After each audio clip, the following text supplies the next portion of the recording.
Now is UN Watch Executive Director Hillel Neuer. Hillel, thanks very much for being here. What is your reaction to this new development? We're waiting on more details, in fact, if this deal goes through, the ceasefire. Look, it's the Middle East, it's the bazaar, and Hamas wants to show its base that they're fighting until the very last moment. I think we can expect, given the deadline that President Trump has put, I think we can expect that Hamas, in the end, will go ahead with the deal. This is sort of last-minute bargaining. Yeah, I mean, I'm glad you mentioned President Trump, because the president-elect posted this on Truth Social. This epic ceasefire agreement could have only happened as a result of our historic victory in November. My national security team, through the efforts of Special Envoy to the Middle East, Steve Witkoff, will continue to work closely with Israel and our allies to make sure Gaza never becomes a terrorist safe haven. The Times of Israel is reporting that Arab officials say Witkoff swayed Netanyahu more in one meeting than Biden did all year. But incoming White House Press Secretary Caroline Leavitt writes this on X. Let's be clear. This deal would not have been struck without the forceful hand of President Trump and his special envoy, Steve Witkoff. Once again, peace through strength prevails. Even Biden's State Department praised the Trump team for the efforts, although Joe Biden himself, he was reluctant to do so. Watch this.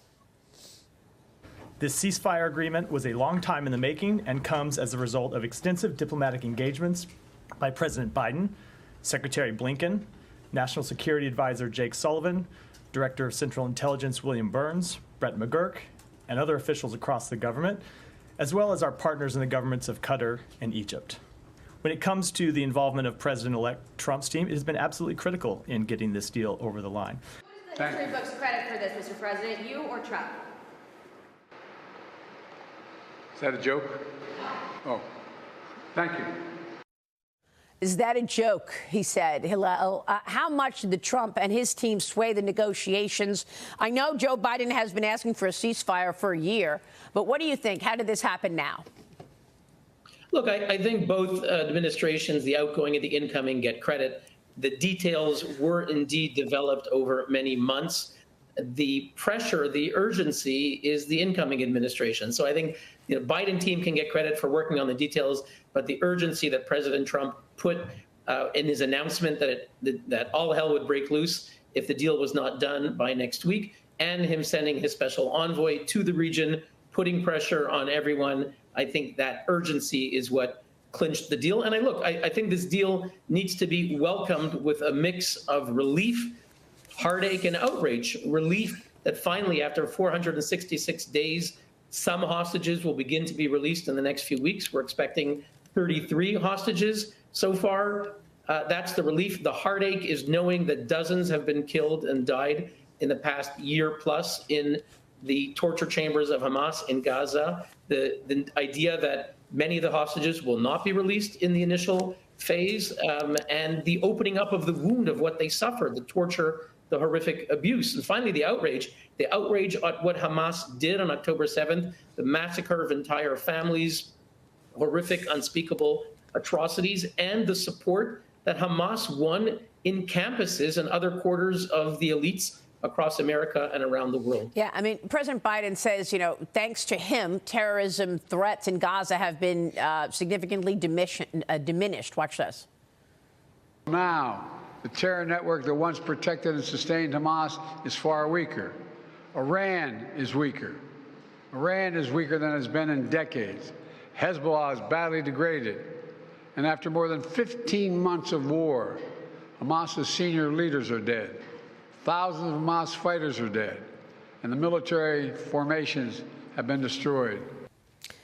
So many questions about that, Hillel. First of all, I don't think Iran is weakened. I mean, they've had an opportunity to generate billions and billions of oil revenue, sell it to China. This administration, the Biden administration, blew off the sanctions. And I want to get your take on this deal as well, because who's in charge of Gaza now?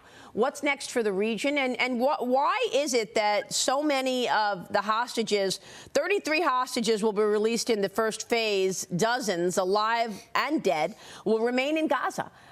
It just seems the initial phases of this deal is, one Israeli for 50 Palestinians in one frame, and one Israeli for 30 Palestinians. What do you make of this deal?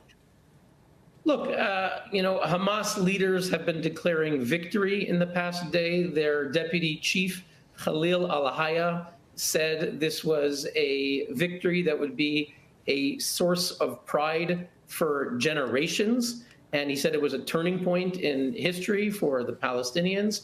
And this is absurd. Indeed, it is true. Whether Biden can claim credit for it or not, because at various key points, he told Israel to hold back, whether it was the war in Lebanon, whether it was entering Rafah. Of course, he did supply arms to Israel for the most part, but there's no question Hezbollah has been crushed. That forced Lebanon to demand a ceasefire and has a new leadership. Syria, the Assad regime, as a result of Iran and Hezbollah being weakened, Assad regime fell and is no more. Iran is weakened. Their air defenses, you're right about what you said about oil. That is an outrage.